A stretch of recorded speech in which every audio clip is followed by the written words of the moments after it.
행복한 안식일입니다. 우리 이 기쁘고 하나님께서 복 주시기를 작정하신 이 안식일에 우리가 서로 믿음의 식구들 또 은혜 나누는 그런 하나님께서 허락한 이 시간이 됨을 참으로 감사드립니다.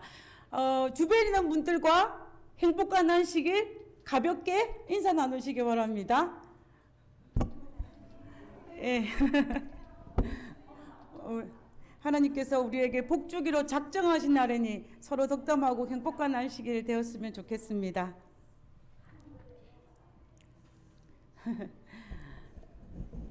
우리가 파트락 시간에는 서로 인사하는 게 쉬운데요. 예배 시간에는 조금 그렇죠, 그죠? 그렇지만은 여러분들의 마음은 또 그 환한 마음이 가득할 거라고 생각합니다. 제가 오늘 나누기를 원하는 말씀은 제목은 나의 수면 아래의 삶은 과연 어떤가라에 대해서 우리가 한번 살펴보았으면 좋겠습니다. 우리가 왜 제가 이 말씀을 택했냐면은 우리가 그동안 우리 서장로님은 또 장기간 또 떨어져서 우리가 또 몇 달 뒤에 또 만날 것이고, 그리고 또 지금 우리 이순자 집사님이 이 네팔로 돌아오셨습니다. 돌아오셨는데 지금 감기 때문에 못 오셨거든요. 그래서 여러분들과 사랑을 나누고 싶은 마음에서 그 안부를 저 대신 전해드립니다.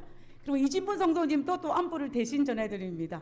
여러분들 이 안식 아침에 사랑을 나누기를 원하는 많은 분들이 있습니다. 그리고 우리 또 오랜만에 지난주에도 왔죠. 우리 송기자 성도님도 오셨는데 우리 서로 같이 오래 은혜와 사랑을 나누는 이런 모든 믿음의 공동체가 또 떨어져 있고 다시 만나고 이런 모든 과정들 속에서 그 우리가 떨어져 다시 만났을 때에 우리가 영적으로 더 큰 성숙이 우리의 삶에 필요하지 않겠습니까? 우리에게 주어진 시간과 또 우리에게 주어진 경험과 우리에게 주어진 이 모든 것을 통하여서 하나님 안에서 더 깊은 어떤 영적인 삶에 대한 갈급한 마음이 제 마음에 있어서 우리가 이 말씀을 준비를 했습니다. 자, 어떤 사람이 이 보트 클럽에 가입을 했어요. 보트 클럽. 한 번도 저랑은 상황이 달라가지고 아직 실전이 안 되는데 이 보트를 가지고 자기 보트를 가져와가지고 뭐 클럽에 들어가지고 자기들끼리 막 이렇게 뭐 경기도 하고 이렇게 즐기는 그 클럽이에요. 근데 이 사람이 이 클럽에 딱 가입해서 보니까 자기가 가지고 있는 보트가 별로 생통찮은 거예요. 그래서 내가 보트를 잘 지어야겠다. 아주 화려한 보트를 만들어야 되겠다 생각을 했습니다. 그래서 자기 상상을 한 거예요. 보트 색깔을 그 황금색으로 칠하고 돛도 아주 멋있게 하고 또 이렇게 이렇게 할 거라고 머릿속에 구상을 쫙 했습니다. 그래가지고 이제 본인이 이제 보트를 만들려고 보트를 이제 제작하기 시작했어요. 그래 제작을 하는데 이 부분은 뭐냐면 보트 밑둥이에요. 밑판인데 한가운데 쭉 나와 있는 게 이것이 뭐냐면은 이것이 용골이라는 것입니다. 용골. 이것이 뭐냐면 배가 중심을 잡을 수 있는 축이라고 볼 수가 있대요. 근데 이 사람이 가만히 생각해 보니까는, 보트 위에는 사람들이 뭐 좋고 나쁘고 이런 말들이 있는데 보트 밑에 대해서는 이런저런 말들이 없는 거예요. 그래서 이 짓는 사람들에게, 여기는 대충 하라고. 지금 시간이 없으니까 대충 하고, 그 앞에 그걸 해야 되니까 대충 하라고 그렇게 했습니다. 그래서 이제 보트를 이렇게 이쪽은 아래쪽은 대충 지었어요. 그러고 난 다음에 보트를 자기가 원하는 걸 보트를 이렇게 아름답게 지은 것입니다. 황금색으로 이 색깔을 페인트 칠을 하고 또 이렇게 달고 선씨는 화려하게 끝이 없고 또 이 사람들이 앉아있는 곳은 완전히 초호화판으로 지었어요. 그래가지고 이제 이 보트를 지으니까 이 짓는 모습들을 이 보트 회원들이 볼 때 어떻게 했냐면, 당신이 보트 너무 멋있다고, 이 보트 정말로 대단하다고, 어떻게 하면 이렇게 멋있는 보트가 나올 수 있냐고 막 칭찬의 일색이었습니다. 그러면서 그 보트를 하면서 사람들이 수근거리기 시작하는 거예요. 뭐라고 수근거리냐면은, 우리 보트클럽 역사상 최고로 좋은 보트를 지었으니 다음에 우리가 이 보트클럽의 회장을 선출하면 이 사람을 하면 어떨까? 그런 소리들이 웅성웅성하는 것들이 이 사람 귀에 들린 거예요. 그러니까 기분이 너무 좋은 것입니다. 너무 기분이 좋아가지고 있는데 드디어 이 보트가 이렇게 아름다운 모습으로 완성이 되니까 사람들이 감탄과 탄성을 저지르기 시작한 거예요. 드디어 이 보트를 배 위에 띄우는 그 처녀항이라 그러죠. 제일 처음에 띄우는 그날이 다가왔습니다. 그래서 이것을 축하하기 위해서 보트클럽 회원들이 다 모였어요. 그래서 이제 보트를 이제 배에 띄워서 쫙 항해를 하는데 친구들이 옆에서 좌우로 다 같이 해주는 거예요. 그래서 이 뱃머리 위에 올라가지고 이 보트를 타고 쫙 나가니까 이 사람이 모든 것들이 자기 발 아래 있는 것처럼 느껴졌어요. 너무 기분이 좋아가지고. 그래서 쫙 가는 것입니다. 그런데 그래서 이제 쫙 가는데 얼마나 기분이 좋았는지 자기가 이 해안에서 얼마나 나왔는지 미처 캐치도 못했습니다. 자기 혼자 취해가지고. 그래가지고 이제 이렇게 막 가고 있는데 보니까는 주변에 자기랑 같이 왔던 친구들이 안 보이는 거예요. 그래도 이쪽 해라고 자기가 막 취해 있는데 이제 시간이 좀 지나고 난 다음에 그 바다에 멀리 가니까는 태풍이 분 것입니다. 강풍은 아닌데 아주 심한 강풍은 아니에요. 그렇다가 살짝 부는 돌풍도 아니고 그 중간 사이즈 이 바람이 불기 시작한 것입니다. 그러니까는 이 배가 조금 이렇게 휘청거리는 거예요. 근데 그 정도쯤이야, 그죠? 배는 다시 원창대 돌아오니까. 그랬는데 이 파도가 쫙 치니까는 배가 휘청 하는 것입니다. 그러다가 이 배가 어떻게 됐냐면 이렇게 됐어요. 뒤집어졌습니다. 그래서 바닷속에 확 뒤져진 거예요. 자, 그래서 이 배가 안 마친 내내 어떻게 되냐면 산산조각이 났습니다. 뒤집어지고 바람에 부딪혀가지고. 그렇게 화려했던 선실과 화려했던 돌들은 다 바닷속에 수장이 되었습니다. 자, 우리 여기에서 중요하게 생각해야 될 부분이 하나 있는데요. 대부분의 배라면 이 정도 바람이면 흔들흔들 했다가 다시 정상으로 돌아옵니다. 그죠? 그게 배의 원리예요. 배가 그렇게 만들어져 있습니다. 그런데 이 배는 그렇게 하지 못하고 바닷속에 쑥 잠겼어요. 빠져버린 거, 뒤집어져서 산산조각이 난 것입니다. 왜 그랬을까요? 제가 앞에서 힌트를 드렸는데 제가 그래서 배의 구조를 인터넷에 한번 찾아봤습니다. 찾아보니까 이렇게 돼 있어요. 배의 수면 아랫부분이 이렇게 돼 있고 수면 윗부분은 생각보다 작아요. 밑부분이 훨씬 큽니다. 그 위가 더 작아요. 이런 식으로 돼 있는데 이 사람은 남에게 보이긴 이 윗부분에 대해서 너무 많은 걸 치중하다 보니까는 어떻게 했냐면 수면 아랫부분은 별로 생각을 못한 거예요. 그래서 보통 때는 이 수면 아랫부분의 역할을 별로 하지 않습니다. 태풍이 불지 않거나 파도가 잔잔할 때는 그냥 이 윗부분만 해도 아무 문제가 없어요. 그런데 문제는 뭐냐면 바람이 세게 불거나 파도가 세게 칠 때는 그때의 그 능력을 발휘하는 것이 뭐냐면 이 배에서 수면 아랫부분이에요. 이 아랫부분이 튼튼해야만 바람이 휘청휘청거려도 다시 제자리를 찾을 수가 있는 것입니다. 그런데 우리가 이 사람이 지었던 이 황금색 보트는 문제가 뭐였냐면 이 수면 아래쪽 부분을 무시했기 때문에 특별히 이 중심을 잡는 이 용골 이 부분에 대해서 별로 관심을 가지지 않고 또 무게를 잡을 수 있는 이 아래쪽에 묵직한 걸 둬야 되는데 이것에 별로 하지 않았기 때문에 이 배가 후유적거리다가 그만 물속에 빠져버리는 거예요. 그래서 이 배는 이 무게를 중심을 잡을 수 있는 밸런스를 본다면은 빵점이에요. 빵점인 것입니다. 그래서 이 배는 정말로 안정성도 없이 탄성도 없이 물속에 그대로 빠지는 것을 볼 수가 있는 것입니다. 나중에 보니까는 이 배에는 심지어 그 배 안에 뭐가 없었냐면은 구명조끼 하나 없었어요. 또 위급시에 보내는 어떤 수신할 수 있는 그런 것조차 없었던 것입니다. 눈에 보이는 것만이 이렇게 잘 화려하게 해가지고 다른 사람 감탄을 드는데 실제적으로 이 배에서 필요한 것들은 없었다는 것입니다. 제가 이 배의 모습을 살펴보면서 무슨 생각이 드냐면 오늘날 우리가 살아가는 우리들의 모습과 참 많이 닮았다는 생각을 하게 되는 것입니다. 눈에 보이는 우리의 모습과 그리고 눈에 보이지 않는 우리의 모습들이 있다는 것입니다. 눈에 보이는 것은 뭘까요? 눈에 보이는 것은 내가 간 직장이나 또 학교나 아니면 가족이나 또 우리의 자녀들 또 아니면 우리의 부모님들 또 우리의 경제력 아니면 또 내가 주변의 사람들에게 얼마나 존경과 얼마나 이렇게 하는 거 이런 것들이 수면 위의 모습이라고 볼 수가 있을 것입니다. 그러면 수면 아래의 모습은 과연 무엇일까요? 이 수면 아래의 모습은 이 무게의 중심을 잡을 수 있는 이 배에서는 용골 같은 아주 묵직한 여기에 해당하는 그런 것이 우리 인생에는 어떤 부분일까? 우리 인생의 무게 중심을 잡을 수 있는 것은 과연 무엇일까요? 그것은 심리학에서는 그걸 뭐라고 그러냐면 회복 탄력성이라 그래요. 심리학에서 우리가 어떤 시련이 닥쳤을 때 어떻게 하냐면 그것을 다시 회복할 수 있는 능력을 회복 탄력성이라고 합니다. 우리가 용수철을 보면은 이렇게 해도 다시 제자리로 돌아오지 않습니까? 그런 것처럼 우리 인생에 있어가지고 어떤 시련이 닥칠 때 다시 원상으로 돌아올 수 있는 능력을 회복 탄력성이라 그래요. 근데 이제 이 하나님이 축복하시는 삶이라는 책을 쓴 이 고든 맥도날드, 이 사람이 유명한 기독교 이 학자인데, 이 사람이 뭐라 했냐면 그것은 영성이라고 했습니다. 영성. 성경에서 뭐라고 했냐면 성경은 이것을 믿음이라 그랬어요. 믿음. 그래서 이 영성과 믿음이라는 것은 우리의 신앙에 있어서 하나님과 동행하는 믿음, 그리고 하나님께서 하나님의 내 안에 들어와서 하나님께 나와 친밀한 영적 교제를 나눌 수 있는 이 믿음, 이것이 바로 뭐냐면은 이 수면 아랫부분에 해당하는 이 영성 깊은 곳에 해당하는 우리 신앙의, 우리 삶의 무게 중심에 해당한다라는 것입니다.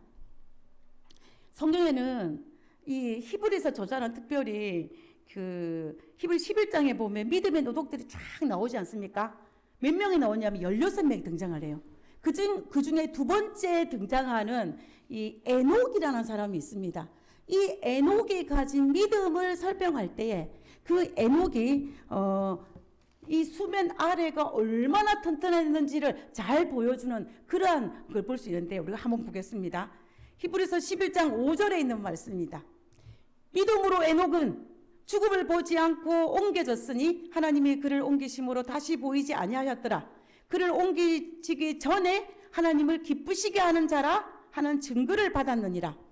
하나님께 나아가는 자는, 여기서 6절부터 에녹이 가진 믿음이 어떤 믿음인지를 설명하고 있어요. 6절에 하나님께 나아가는 자는 반드시 그가 계신 것과 두 번째는 뭐냐, 또한 그가 자기를 찾는 자들에게 상 주시는 이심을 믿어야 할지니라. 그래서 결과적으로 히브리 11장에서 말하고 있는 에녹이 가진 믿음을 뭐라고 설명하고 있냐면, 이 하나님이 계신 것과 또 하나님께서 상 주시는 분이라는 것을 믿는 것이라고 이야기하고 있는 것입니다. 그래서 우리는 이 두 가지 에녹이 가진 믿음을 갖다가 우리가 한번 보면, 여기 첫 번째 그가 계신 것이라는 이 믿음을 우리가 뭐라고 볼 수 있냐면요, 그냥 단순히 하나님이 계신다, 이걸 믿는 믿음이 아니에요. 있는 믿음이 아니라는 것입니다. 어떤 믿음이냐면 그 하나님이 살아계셔서 오늘날 나와 친밀한 관계를 맺는 그 하나님을 믿는 거예요. 그래서 그분이 나와 우리 가족이나 이웃이나 연인이나 우리 교우들처럼 서로 만나고 서로 이야기하고 서로 필요를 채워주고 또 아픔과 슬픔을 나눌 수 있는 그런 관계를 가진 믿음이 바로 그가 계신 것을 믿는 믿음이라는 것입니다. 우리가 쉽게 설명을 하면은 여러분들 그 연예인들 있지 않습니까? 연예인들 중에 어떤 A라는 연예인이 있으면 그 연예인이 있다는 것을 우리가 알아요, 몰라요? 알죠. 왜냐하면 뉴스에 보면 그 사람이 살아있는 걸 알아요. 그런데 그 사람과 나와의 관계가 있습니까? 아무것도 없어요. 그것은 그 사람과 나의 아무런 관계가 없기 때문에 그 연예인을 계신 거라고 믿는 믿음에 포함시킬 수 없다라는 거예요. 그러면 누구인가 가냐면 나와 가까이 있는 사람, 나와 교제를 나누고 서로 이야기하고 또 필요를 채워주고 만나고 이런 그 관계를 믿는, 그것이 바로 뭐냐면 이 에녹이 믿었던 그가 계시는 것을 믿는 믿음이라는 것입니다. 다시 말하면 하나님이 나와 상관없는 분이 아니고 2000년 전에 왔다가 하늘에 가신 분이 아니라 그 하나님이 내 속에 들어와서 나와 함께 생활하는 분이에요.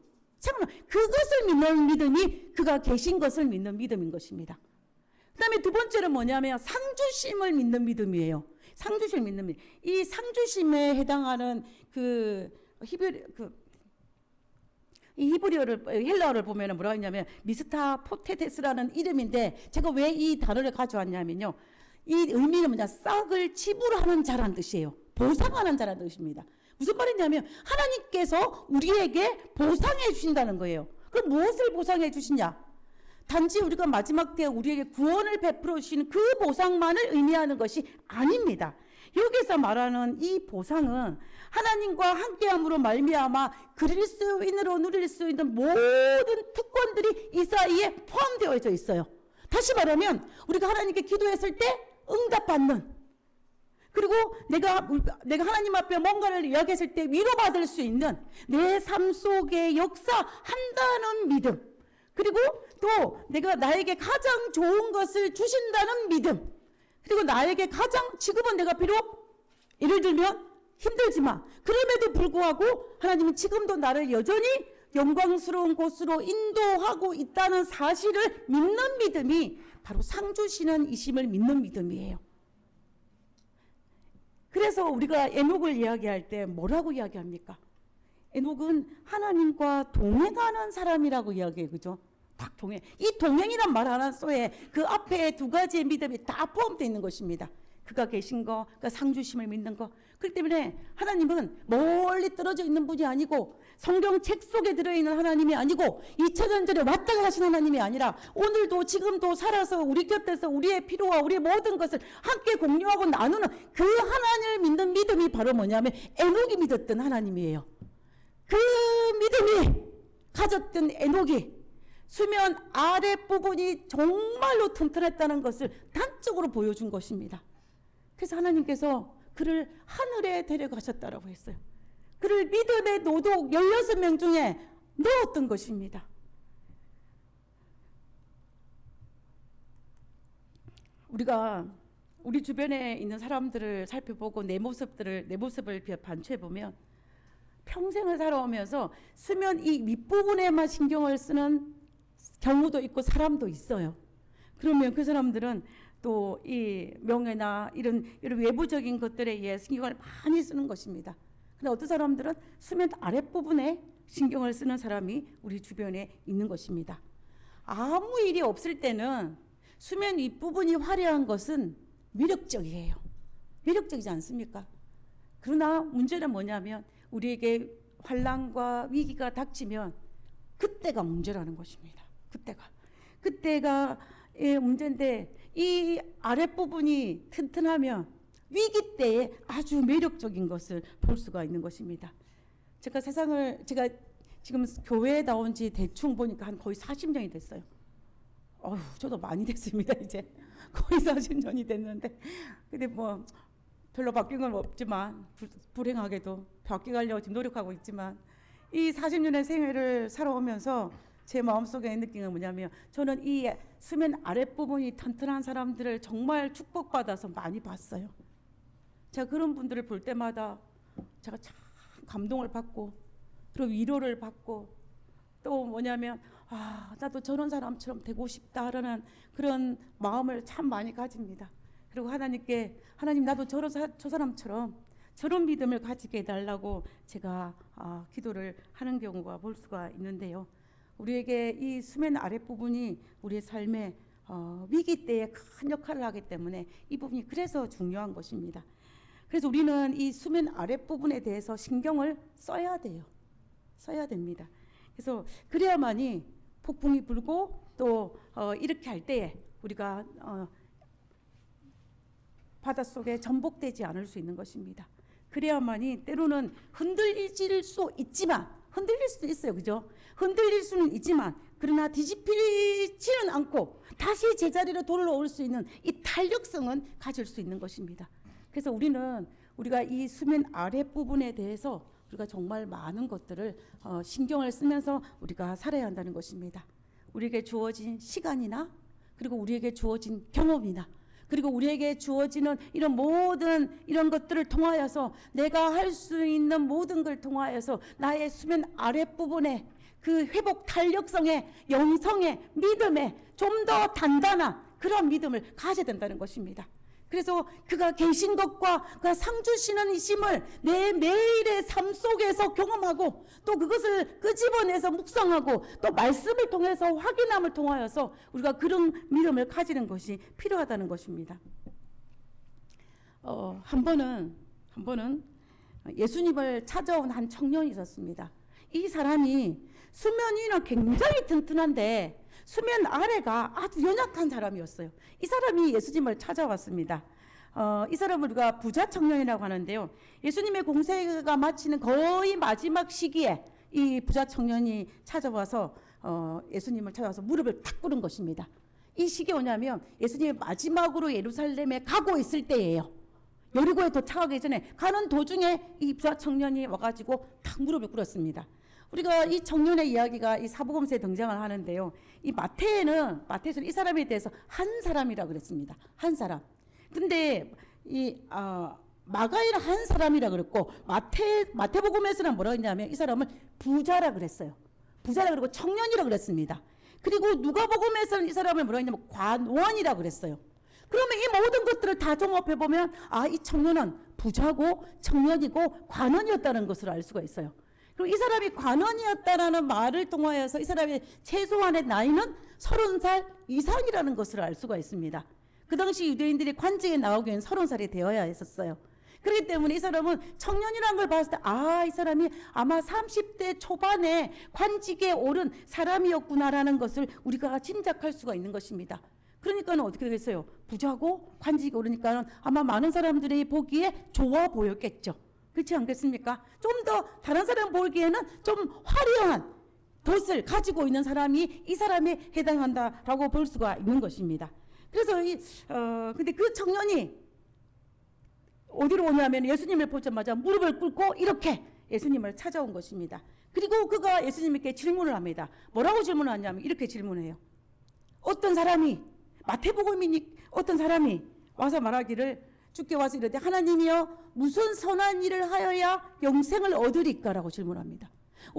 무엇을 해야 영생을 얻으리까라고 이야기를 하는 것을 볼 수가 있는데요. 이 질문을 했다는 것을 생각해 볼 때에 이 청년은 자기 삶에 있어서 뭔가 부족하다라고 느꼈다라는 거예요. 느꼈다는 것입니다. 그리고 내가 영생에 대한 확신이 없다라는 거예요. 확신이 없다는 것입니다. 그럼 다른 말로 하면 이거는 에녹의 경우를 비교한다면 하나님과 영적인 친밀한 교제를 하지 못했다라는 소리예요. 그래서 그가 내가 어떻게 하면 영생을 얻을 수 있으리까 하고 예수님을 찾아오는 것을 볼 수가 있는 것입니다. 그래서 우리가 이 모습을 통하여서 이 부자 청년이 그가 이 영생에 대해서 얼마나 갈급하고 있었는지를 우리는 알 수가 있는 것입니다. 왜 이 부분이 중요한 부분이냐면 제가 조금 전에 말씀드린 것처럼 이 부자 청년이 예수님을 찾아올 그 시기는 예수님께서 3년 6개월의 공생애가 거의 끝나가고 이제 마지막 예루살렘에 가면 6월절 어린 양으로 돌아가시길 바로 직전이 상황이에요. 그때 상황이 뭐냐면 바리새인들과 사두개인들이 이제 예수님을 십자가에 못 박으려 거의 작정하려고 분위기가 고조되어 있는 상황이었습니다. 거의 모든 사람들이 이 관직에 가진 사람들이 예수님을 싫어하는 상황이었어요. 그런데 그 상황을 이 부자 청년이 몰랐을까요? 알았을 거예요. 왜냐하면 이 사람도 관원이었기 때문에. 그런데 이 사람이 관원이었기 때문에 그 분위기를 몰랐다고 볼 수는 없는 것입니다. 그럼에도 불구하고 예수님 앞에 무릎을 꿇고 가서 이야기했다는 것은 이 청년이 이 자신의 부족에 대해서 뭔가 채워지지 않는 뭔가가 있는 것을 알고 갈급함이 있었기 때문에 이 예수님을 찾아와서 무릎을 꿇고 내가 어떻게 하면 영생을 얻을 거라고 질문을 했다고 우리는 볼 수가 있는 것입니다. 예수님께서 이 청년 대답에 뭐라고 대답하셨냐면 이렇게 대답하셨어요. 19장 18절입니다. 이르되 어느 계명이 오니까 계속해서 이르시되 살인하지 말라, 간음하지 말라, 도둑질하지 말라, 거짓 증거하지 말라, 내 부모를 공격하라, 내 이웃을 내 자신과 같이 사랑하라 하신 것이라. 우리가 십계명에서 하나님 사랑과 이웃 사랑이 있는데 그 이웃 사랑에 대한 계명들을 쫙 설명을 해주시는 거예요. 해주는 것입니다. 그러니까 이 부자 청년이 뭐라고 대답하냐면 20절에 그 청년이 이르되 이 모든 것을 내가 다 지켰사오매 예수님 나 이 다 지켰다고 그렇게 얘기하는 거예요. 다 지켰으면 라고 합니다. 당시 유대인들이 가졌던 개념 중에는 어떤 개념이 있었냐면 하나님께서 우리에게 허락하신 율법들을 잘 지키면 영생을, 구원을 받는다라고 생각했어요. 그래서 그들은 그 율법들을 아주 최선을 다해서 지키려고 그들이 했던 것이었습니다. 그런데 이 부자 청년은 이 율법들을 자신의 생활 법칙으로 삼아서 잘 하고 있는 사람이었어요. 그렇기 때문에 뭐라고 이야기합니까? 자신 있게 내가 이 모든 것을 다 지켰다라고 이야기한 것입니다. 그리고 이 사람들은 아까 제가 말했던 이 부자 청년은 관직에 올랐잖아요. 그러니까는 자기가 볼 때에도 이 율법을 잘 지켰고 그 주변 사람들이 볼 때에도 율법을 잘 지키는 사람, 그 주변 사람들이 볼 때도 아주 보기 좋은 사람, 아주 성실한 사람, 또 자기 자신이 그렇게 생각하는 사람, 한마디로 말하면 자타가 공인하는 성실한 그리스도인이었다라는 거예요. 그래서 그런 자신 있게 내가 이 모든 것들을 지켜 싸움에라고 이야기하는 것을 볼 수가 있는 것입니다. 우리가 시대의 소망에 보면은 예수님께서 이 청년이 아주 성실한 청년이었다라고 이야기하고 있습니다. 우리는 그것에 대해서 누가 의심할 여지가 없는 것 같아요. 그런데 이 마지막에 아직도 무엇이 부족하니까라고 이야기하는 거예요. 내가 그 율례와 율법을 다 지켰지만 그래도 부족하다는 것입니다. 이 청년이 생각하기에는. 그래서 도대체 내가 무엇을 더해야 내가 영생에 대한 확신이 있습니까? 내가 어떻게 해야만 내게 상 주시는 예수님 하나님에 대해서 믿음을 가질 수 있습니까? 그 질문을 한 것을 볼 수가 있는 것입니다. 그 말은 이런 율법을 다 지켰지만 이 부자 청년은 영생에 대한 확신이 없었어요. 그래서 이 질문을 한 것입니다. 그래서 예수님께서는 이 청년이 가지고 있는 수면 위의 세계는 아주 잘했지만 그 수면 아래에 뭔가 문제가 있다는 것을 발견을 했어요. 그래서 예수님께서 뭐라고 했냐면 이렇게 말씀하십니다. 예수께서 이르시되 내가 온전하고자 할진대 가서 내 소유를 팔아 가난한 자들에게 주라 그랬습니다. 그리하면 하늘의 부하가 너에게 줄 것이다 라고 이야기를 했어요. 하나님께서 보시기에 이 부자 청년의 이 밑바탕에 뭐가 있었냐면 재물에 대한 욕심이 가득한 것을 본 것입니다. 그래서 그것을 딱 꼬집어낸 거예요. 네가 온전하고자 하면 이 문제를 해결하라고 이야기하고 하는 것입니다. 그러면서 예수님께서 이것을 볼 때 이 부자 청년이 어떻게 하냐면 22절에 그 청년이 재물이 많음으로 이 말씀을 듣고 근심하며 돌아가니라. 근심하며 갔다 그랬어요. 이 성경 구절을 통하여 우리가 알 수 있는 것은 뭐냐면 이 부자 청년은 하나님의 율례와 율법을 지켜서 정말 신실한 그리스도를 하겠지만 그는 이 재물보다 하나님을 덜 사랑했어요. 이 재물보다 이웃을 덜 사랑했어요. 그는 재물이 그에게 가장 중요한 포인트였어요. 예수님이 보시기에 이 청년이 참으로 성실하고 정말 좋은 청년인데 이 문제만 딱 해결하면 되는데 그래서 예수님이 딱 꼬집어서 말한 것이었습니다. 그런데 마지막에 이 청년이 이 문제를 해결할 수가 없었던 것입니다. 이 문제를. 그래서 이 청년이 근심하며 돌아간 것입니다. 그래서 우리는 이 짧은 한 구절에 이 말씀을 듣고 근심하며 돌아갔다는 말 속에서 이 청년에게는 재물보다 하나님이 재물보다 이웃이 덜 소중한 거예요. 덜 소중한 것입니다. 한마디로 말하면 이 부자 청년에게서 약점은 무엇이냐면은 재물이었던 것입니다. 재물이었던 것을. 네. 근데 우리가 참 뭐라 그럴까요? 이 부자 청년에게는 약점이 딱 한 가지밖에 없었어요. 그죠? 재물. 그런데 우리가 정말 두려운 것은 뭐냐면 우리에게도 우리 신앙의 각자의 약점들이 다 하나씩은 있다라는 것입니다. 이 청년에게는 재물이 약점이지만 또 어떤 사람에게는 명예가 약점일 수도 있고 또 어떤 사람이 가족이 약점일 수도 있고 자아가 약점일 수도 있고 어떤 사람은 자존심이 약점일 수도 있고 또 무엇인가 어떤 것들한테 각자 약점이 하나씩 있다라는 거예요. 그래서 저는 제가 신앙생활을 하면서 제 마음속에 있는 것은 뭐냐면 그 약점을 극복하기 위해서 하나님과 쟁투를 벌이는 것입니다. 그래서 저는 우리가 신앙생활이라는 것은 자신이 가진 약점과의 전쟁이라고 생각해요. 그래서 그 하나님의 사랑이 더욱 나의 마음속에 가득하면 그 약점이 좀 작아지고, 근데 어느 순간 내가 하나님의 사랑을 조금만 더 많이 하면 이 약점이 불쑥 튀어올라서 나를 장악할 때가 있다는 것입니다. 그렇기 때문에 이 약점과의 전쟁이 우리 그 신앙의 한 모티브인데, 그렇지만 하나님께서는 우리의 그 연약함을 아시기 때문에, 우리의 부족함을 아시고 우리의 체질이 진토임을 아시기 때문에, 그래서 우리를 돌봐주시는 것입니다. 우리와 함께 하시는 것입니다. 그것을 믿고 우리의 그 약점을 하나님 앞에 내놓고 우리가 이것을 치유하기 위해서 사는 것은 우리에게 정말로 필요한 것입니다. 때로는 그렇게 하지 않으면, 이것을 극복하고 하나님이 해결하지 아니하면 우리는 알면서도 넘어질 것이고, 또 우리를 인지하지 못한 상태에 허우적거림에 넘어질 수가 있습니다. 그러나 그것에 대해서 하나님께 깊이 묵상하고 또 하나님께 해결하고자 하는 마음이 있으면 우리는 어떻게 하겠습니까? 허우적거릴지라도 다시 일어설 수가 있는 것입니다. 그렇기 때문에 우리에게 어떤 시련, 더 큰 시련이 올지 모르니까 가능한 최선을 다해서 이 수면 아래쪽에 있는 우리의 영성과 우리의 믿음에 대해서 더 많이 다독거리는 것이 우리의 삶에 필요한 것입니다. 왜냐하면 우리 인생이 얼마나 큰 사이즈가 태풍이 올지 우리는 알지 못하기 때문이에요. 제가 1984년입니다. 1984년에 제가 중학교를 어디 다녔냐면 이 단성중학교를 다녔어요.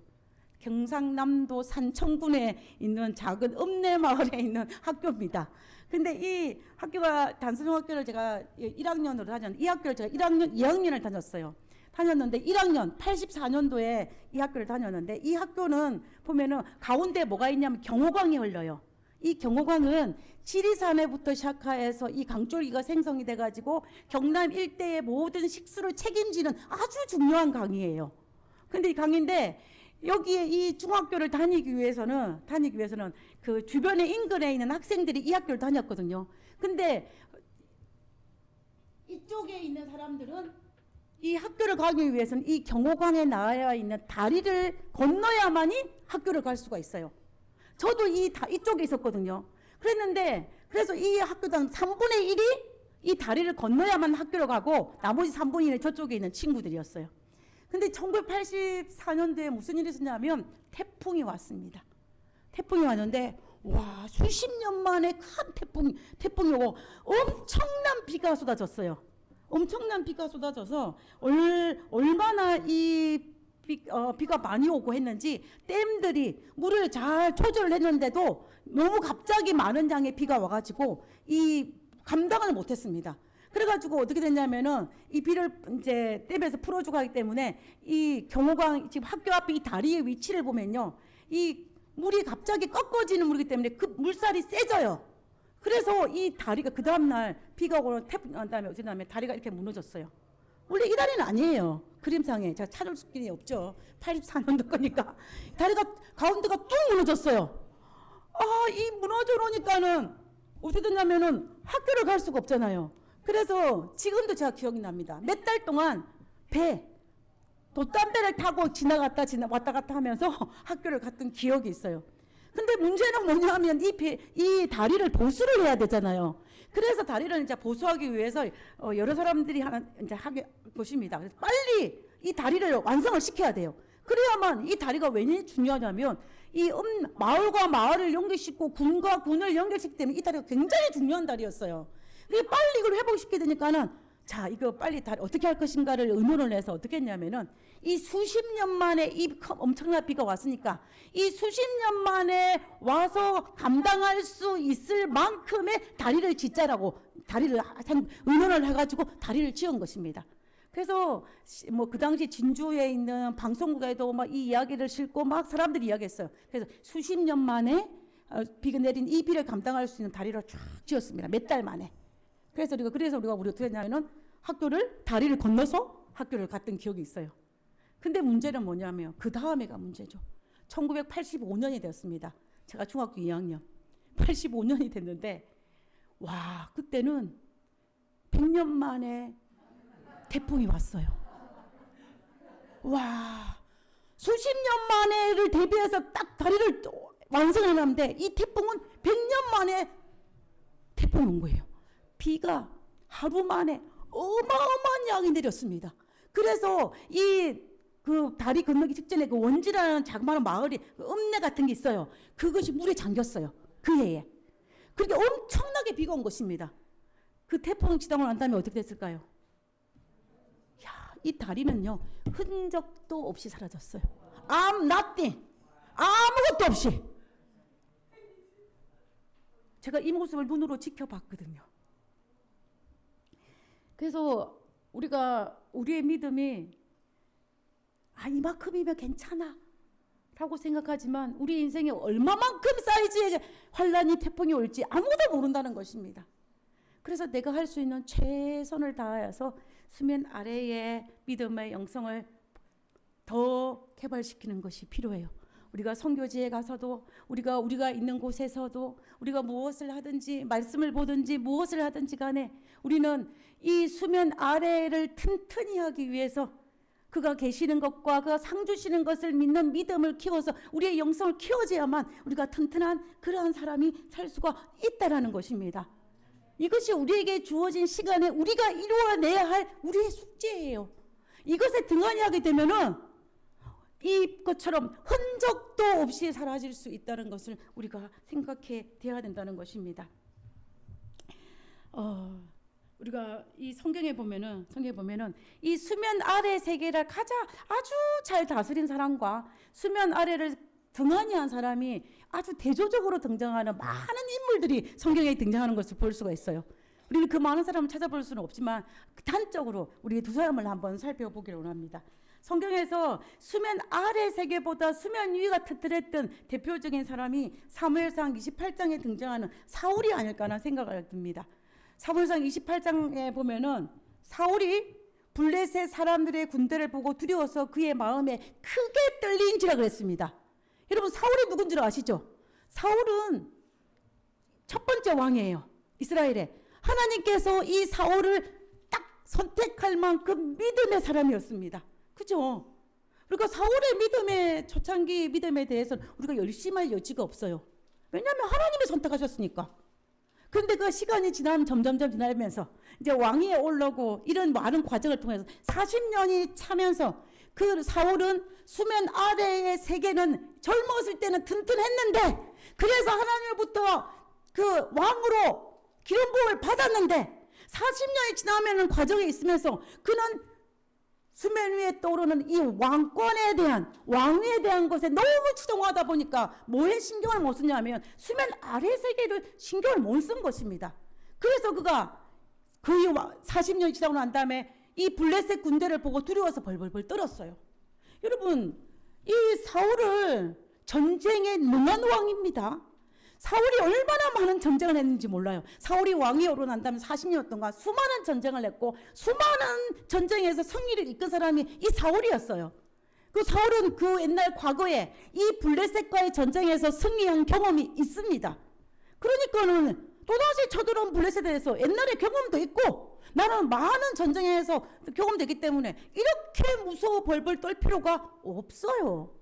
그런데 이 사울이 뭘 어떻게 했냐면은 그 마음이 두려워서 크게 떨리는 이 사울의 모습을 보는 것입니다.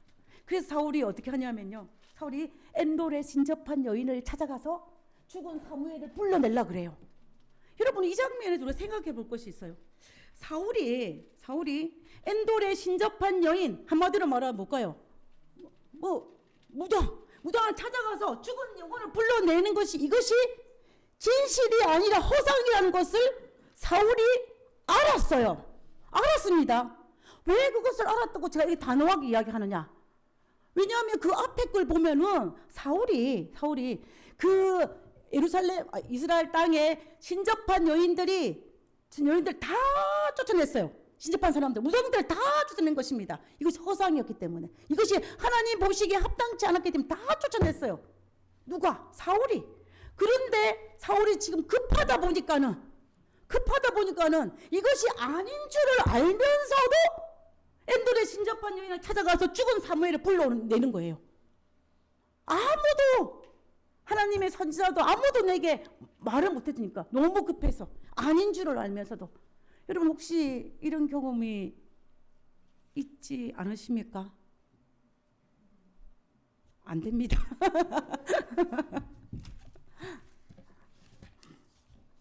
사무엘이 이 죽은 사무엘이 아닌 걸 알면서 그 순간에는 너무 급한 나머지 이 죽은 사무엘의 허상을 보고 뭐라냐면 사울이 대답하되 나는 심히 다급하다. 내가 심히 급하다는 거예요. 근데 그래서 이때 사울은 판단력을 잃어버렸어요. 그전에는 이것이 허상인 것을 알고 쫓아냈는데 지금은 너무 급하다 보니까는 지푸라기를 잡는 심정으로 그 사무엘의 허상을 보고 내가 지금 너무 급하다고 이야기합니다. 왜 급하냐? 블레 사람들은 나를 향하여 군대를 일으켰고 하나님은 나를 떠나서 다시는 선지자로도 꿈으로도 내게 대답하지 아니하시기로 내가 행한 일을 알아보려고 당신을 불러 올렸나이다 라고 이야기하는 이 사울의 모습을 볼 수가 있습니다. 사울이 배로 비교한다면 휘청휘청해서 뒤집히지기 일보 직전, 파산되기 일보 직전의 사울의 모습이에요. 사울의 모습입니다. 사울은 결국 이 전투에서 전사를 하게 되죠. 전사를 하게 되는 것을 볼 수가 있는데요.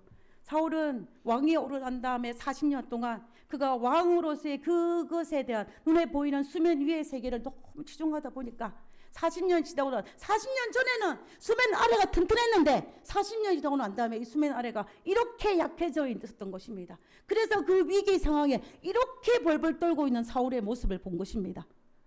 그러나 이 사울과의 반대에 다윗은 어떻습니까? 다윗은 솔직히 말하면 사울보다 더 위기가 더 많았어요. 그의 장인 사울보다 쫓겨나 도망다니기도 정말 하루 이틀도 아니고 수많은 전쟁을 했습니다. 그리고 또 죽음의 위기를 다윗도 많이 느꼈습니다. 근데 그럴 때마다 다윗이 뭐라고 고백하냐면 시편 23편 4절에 내가 사망의 음침한 골짜기를 다닐지라도 지금 나한테 시련이 온다 할지라도 해를 두려워하지 않을 것은 주께서 나와 함께 하심이라 그랬습니다. 내가 두렵지 않다는 거예요. 두렵지 않다는 거예요. 왜? 하나님께서 함께 하시기 때문에. 지금 나에게 어떤 시련과 태풍이 없어서 내가 뭐하지 않다, 두려워하지 않는 것이 아니고 그럴지라도 하나님께서 함께 하시기 때문에 두렵지 않다는 것입니다. 그 다음에 이 시편 3편에 306절에 보면은 천만이 나를 에워싼다 할지라도 천만이 나를 죽이기 위해서 에워싼다 할지라도 나는 두려워하지 아니하리라. 왜? 하나님이 나와 함께 하시기 때문에. 그래서 시편 27편 1절에 여호와는 나의 빛이요 나의 구원이시니 내가 누구를 두려워하리요. 하나님이 나와 함께 계시니 내가 누구를 두려워하리요. 내가 수면 아래가 영성이 하나님에 대한 그가 계신 것과 그가 내게 상 주시는 분임을 믿는 믿음이 있기 때문에 나는 뭐하자 수면이 천만이 나를 둘러싸도 나는 전혀 두려워하지 않겠다는 것입니다. 내가 무서워할 필요가 없다라는 거예요. 이것이 다윗이 가진 믿음인 것입니다. 수면 아래가 튼튼한 사람의 이 간정이 고백이 이 다윗의 고백인 것을 볼 수가 있습니다. 다윗은 하나님의 돌보심과 하나님께서 내게 상 주신 하나님, 그가 계신 하나님에 대한 믿음이 철저했던 것을 우리가 볼 수가 있는 것입니다. 우리의 수면 아래의 세계는 어떠합니까? 제가 몇 주 전에 개인적으로 좀 힘든 일이 있었어요. 한 2주 정도. 제가 스트로크를 했어요. 눈에 영적으로 스트로크를 했어요. 그래서 제가 조금 힘들었어요. 근데 그것을 이제 2주가 되자마자 정신을 바짝 차렸어요.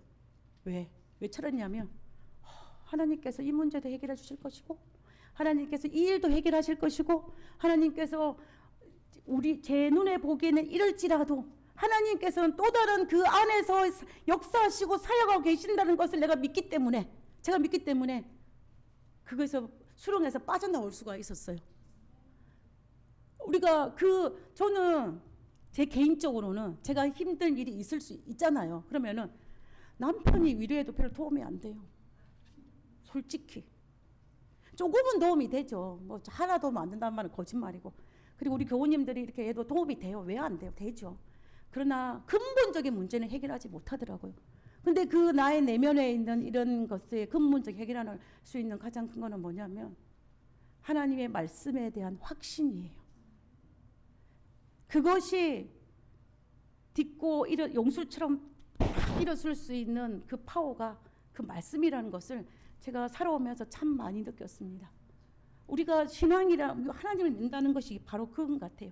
그래서 우리의 수면 아래의 세계가 우리가 정말 필요하다는 것입니다.